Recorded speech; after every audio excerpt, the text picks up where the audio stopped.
Alhamdulillahi Rabbil Alamin. Wassalatu wassalam ala Rasulillah Sayyidina Muhammad wa ala alihi wa ashabihi wa man tabi'ahum bi ihsan ila yaumil ba'd. Wassalamualaikum warahmatullahi taala wabarakatuh sa ating mga minamahal na mga kapatid na Muslim, sa ating mga kababayan. Magandang hapon po naman sa inyo o magandang araw po sa inyo. O kung gabi kayo inabot ng aking mensaheng ito ay magandang gabi po sa inyo. Ito po ang ating pangalawang pagtalakay patungkol sa katanungan ng ating mga kababayan kung paano namin kinikilala si Yesu Cristo. Well, tinanong niyo po kami ng katanungan. Sa totoo lang po, gusto din po namin magtanong sa inyo ng isang katanungan. Bago po namin talakayin o bago po talakayin ang aming ganap na pagkilala sa tinatawag nating Yesu Cristo.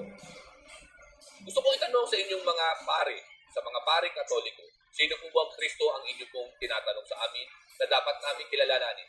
Napagkat nahihirapan po kami mga Muslim dahil una po, gusto namin ibigay sa inyo na isang introduction. Walang Muslim na matatawag na Muslim kung hindi magmamahal, kikilala, higit sa lahat, susunod sa bawat mga aral ni Yesu Cristo. Tandaan niyo po yan, hindi kami matatawag na Muslim kung hindi namin mamahalin, kikilalanin, at higit sa lahat, susundin ang lahat ng mga iniaral ni Yesu Cristo. Yan po ang taglay na aral na kung saan nasa panuntunan na doktrina at aral ng Islam. In fact, ito po ang ikalawang doktrina o tinatawag namin ikalawang pinaniniwalaan sa Islam. Kami po ay naniniwala sa lahat ng mga sugo at propeta ng dakilang tagapaglikha. Ano po? At bilang propeta, si Yesu Cristo ay kabilang dito. Kaya naniniwala po kami. Pantay-pantay ang aming pagtingin at pagkilala sa lahat ng mga propeta ng dakilang tagapaglikha. Ngayon po, tinatanong niyo po kami kung paano namin kinikilala si Yesu Cristo. At paano ang pagsunod na aming isinasagawa patungkol kay Yesu Cristo. Ngunit bago ko talakayin po yan sa ating kalawang ito ng ating usapin, ay gusto ko muna itanong sa inyo, mga kababayan ko, mga minamahal namin mga kabayan, at ito po hindi pang insulto. Kami lang po ay nagtatanong at gusto namin ito malaman upang sa ganun ay magkaroon kami ng malawak na kaalaman sapagkat ang paghahanap namin ng karunungan ay tunay na isang yaman na hindi kayang tumpasan ng salapiman o maging ang yaman ng mundong ito. Sino po bang Kristo ang inyong pong tinatanong sa amin? Yung Kristo po ba na nandun sa may Quiapo, na kulay itim? Pakipos yan? O yun naman palang, Kristo naman na tinatanong nyo sa amin, ay yung pong Kristo na nasa may baklaran, na kulay puti. Parehong Kristo po yan Ano po? Sabi ng mga deboto ng Black Nazareth na Kristo, yun daw ang kulay ni Kristo, kulay itim. Ano po? At sabi naman ng mga deboto ng mga nandun sa baklaran, tuwing Merkules, sabi nila, kulay puti naman daw ang kulay ni Yesu Cristo. Kaya nga gusto ko pong itanong po sa inyo, ito po hindi pang insulto. Sino po bang Kristo ang tinutukoy niyo na totoo? Na tinatanong sa amin na dapat namin paniwalaan. Kasi kami po ay naguguluhan Ngayon pa lamang hindi na po namin alam kung paano namin kayo sasagutin upang mabigyan po namin kayo ng tamang katutunan. Ano po? Dahil bakit? Dalawa po ang Kristo na inyong pinaniniwalaan. Isang puti at isang itim. Pagkagayon pa man, yung po ba ang tinutukoy nyo? Yung larawan na yan na kung saan ay mga ribulto ni Yesu Cristo at mga larawan na kung saan ay kasama sa mga tinatawag na Last Supper? Yung po bang itsura na yung mukha ni Cristo? Ano po? Ipopos po namin yan. Ito po ba tinatanong nyo? Yung mukha na yan na kung saan ay nasa Last Supper? O yung mukha na ito na kung saan ay pinako sa krus? Alam nyo po ba? Nakakatuwa. Ano po? Kapag yan po ang itinatanong nyo sa amin, yung larawan ng Last Supper na mukha ni Yesu Cristo o larawan na kung saan ay nakapako si Yesu Cristo ang tinatanong sa amin, ay sa totoo lang po sasagutin po kayo mismo ng inyong mga kasamahang Kristiyano. Ano po sasagot sa inyo ng inyong mga kasamahang Kristiyano? At hindi po kami nagsabi niyan. Ayon po sa isang Vatican professor, ano po? Na si Professor Jose Absalud. Isa po itong Vatican professor, Jose Absalud. Sino po si Jose Absalud? Ito po nakalagay. Si Jose Absalud ay isang kasalukuyang instructor ng ALBI, North Philippine Union Mission. Siya ay Associate Personal Ministry Department ng Quirino Church at siya ay nag-aral ng Biblical Language, Hebrew, Greek at Aramaic, Hermeneutic, Research Writing, Psychology at Theology. At kasama na rin po ang philosophy. Ayan po, nakalagay mismo ang mga napag-aralan at natapos ng magaling na professor na ito na si Jose Absalud. Ano po sabi mismo? Isang Kristiyano ang nagsabi sa kanyang aklat na ano ang ugat ng suliranin sa Biblia. Ito po matatagpuan natin sa page 20. Ito po pagkakasabi ni Professor Jose Absalud.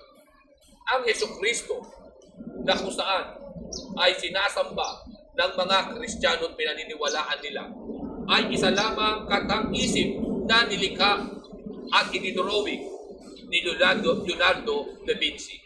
Yan po, ano napakalinaw. Hindi mga Muslim, ha? So ang sinasamba yung mga Kristiyano at kinikilala yung Kristo ay isa lamang palang nilikha katang-isip ni Leonardo da Vinci. Kaya po, kung kayo masasaktan, ang sinasamba yung Diyos nyo ngayon ay isa lamang katang-isip ng isang tao na kapwa ninyo. Aba, ito po'y malaking insulto at paghamak sa inyong kaisipan, mga giliw namin, mga kababayan. Hindi po kami mga Muslim na nagsabi nito, ha? Ito'y kapwa ninyo, Kristiyano. Ha?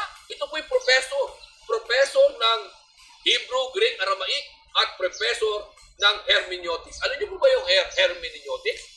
Yan po yung mga professor na kusaan nakapag-aral ng Biblia. At alam nila ang interpretasyon ng Biblia. Yun po ang kanilang mga pinaster. Yun yung kanilang kasanayan. At siya mismo ay nagsabi, isang kasamahan yung Kristiyano. Hindi kami mga Muslim. Kaya kami po hindi kailanman maninira ng reliyon eh. Kung ano po yung sinasabi, pala, ito na si Maray na katotohanan. At siya naman po katotohanan. Maging tingnan nyo po sa Google o kaya mas sa tinatawag natin Wikipedia. I-type nyo po saan nagmula ang larawan ni Jesucristo. O hindi po sasabihin mismo maging sa internet. Pagka kayo po yung nag-i-internet at nag-research, sasabihin mismo yan ay likhang isip lamang ni Leonardo da Vinci. Hindi po ito po yung malaking paghamak sa inyo mga kababayan. Abay, pag-isipan nyo po ang aming mga sinasabing ito. Kaya nga po tinatanong namin sa inyo kung tinatanong nyo kami, kung kami naniniwala kay Kristo o Jesucristo, sino po bang Jesucristo ang aming paniniwalaan? Yung kulay itim na pagka-January na sikat na sikat? O yung kulay puti na nandun nakikita nyo naman sa may baklaran? Magkaiba po yung kalagayan niya, mga giliw namin mga kababayan. Magkaiba po Hindi po ba? Magkaiba ng kulay, magkaiba ng mukha. Kaya, pag-isipan niyo po itong aming mga binibitawan dito. Magkagayo mong pamangko, ano po ba ang aming ganap na pagkilala kay Kristo? Gusto namin iparating sa inyo na lubos ang aming pagkilala kay Kristo. Kung paanong nagpakilala si Kristo sa kanyang sarili, ganun po ang aming pagkilala sa kanya. Hindi po kami sumosobra at lalo naman po namin hindi binabawasan. Ang sabi ni Kristo sa banal na Quran, sapagkat yan po ang huling tipan, na natitira na lamang na autentibo na pwede nating paniwalaan na sa loob na 1,434 na taon ay hindi napalitan, hindi na bago. Nakatala ang tunay na kasaysayan at buhay ni Jesucristo. Si Jesucristo ay nagwika sa chapter 19, verse 30. Ang sabi niya, siya ay propeta ng Diyos. Siya ay sugo ng Diyos. Siya ay pinagpahayagan ng kapahayagan na tinatawag na Ebanghelyo. So ganun po ang aming paniniwala. Ako'y anak ni Maria. Naniniwala po kami sapagkat yun po sinabi ng banal na Quran. Tanong po naman namin sa inyong mga kakristyanuhan. Bakit kayo po mga kakristyanuhan? Pinaniniwalaan niyo si Kristo bilang Diyos o anak ng Diyos. Meron po bang ganung talata sa Biblia? Yun na lang po munang anak ng Diyos. Kasi pag sinabi natin Diyos, medyo napaka-pasokdul na Doon na lang po muna sa anak ng Diyos. Kailan po sinabi ni Jesucristo na siya anak ng Diyos? Yan po pinaniniwalaan nyo, hindi po ba? Yan ang itinuro ng inyong mga pare, ng inyong mga pastor at inyong mga ministro o ng iba-ibang sekta ng reliyong Kristyanismo. Ipinangaral nila na si Jesucristo ay anak ng Diyos. Ito po yung hamon namin sa inyo, mga giliw namin mga kabayan. Isang talata lang sa inyong aklat na pinaniniwalaan ng Biblia. Kailan sinabi ni Jesucristo na siya ay anak ng Diyos? Kung meron po niyan, sa totoo lang po meron po kami radio program na ginaganap tuwing araw ng Sabado, alas 2 hanggang alas 4. Alam niyo po ba na hinahamon namin ito palagi? Halos tuwing Sabado, sinasabi namin na hinahamon namin ang bawat individual na Kristiyano. Lalo na ang inyong mga leader, lalo na ang inyong mga ngaral na handa naming iyakapin ang inyong pinangangaral na si Jesucristo ay anak ng Diyos kung makapagpapakita lamang ang inyong mga ngaral na sinabi ni Kristo mula sa kanyang mga bibig na siya ay anak ng Diyos. Wala po tayo mababasa ganun talata Wala po Ang nandito po sa inyong Biblia, ang mababasa natin, siya ay anak ni Maria. Anak ng tao. Tao mismo. May laman, may buto. Binigyan pa nga ng din ni Jesucristo yan Siya ay may laman, may buto. Siya ay nagugutom. Siya ay nauuhaw. So wala po siya kalagayan ng pagiging Diyos, magiging anak ng Diyos. Dahil bakit? Aba, kung siya po may kalagayan ng kabanalan ng Diyos o pagiging pwersa ng kapangyarihan ng Diyos, ay automatic po hindi magugutom yan. Hindi mauuhaw yan. Ano po? Walang pangangailangan yan. Ngunit, bakit? Siya mismo nagsasabi, ako'y naguhaw, ako'y nagutom. Ako'y kumakain, ako'y dumudumi. Hindi po ganyan ang kalagayan ng Diyos. Lalo na kung sakasakali man, siya'y anak ng Diyos. Dahil bakit? Ang Diyos kailanman pag gumawa ng anak, hindi po siya gagawa ng tao.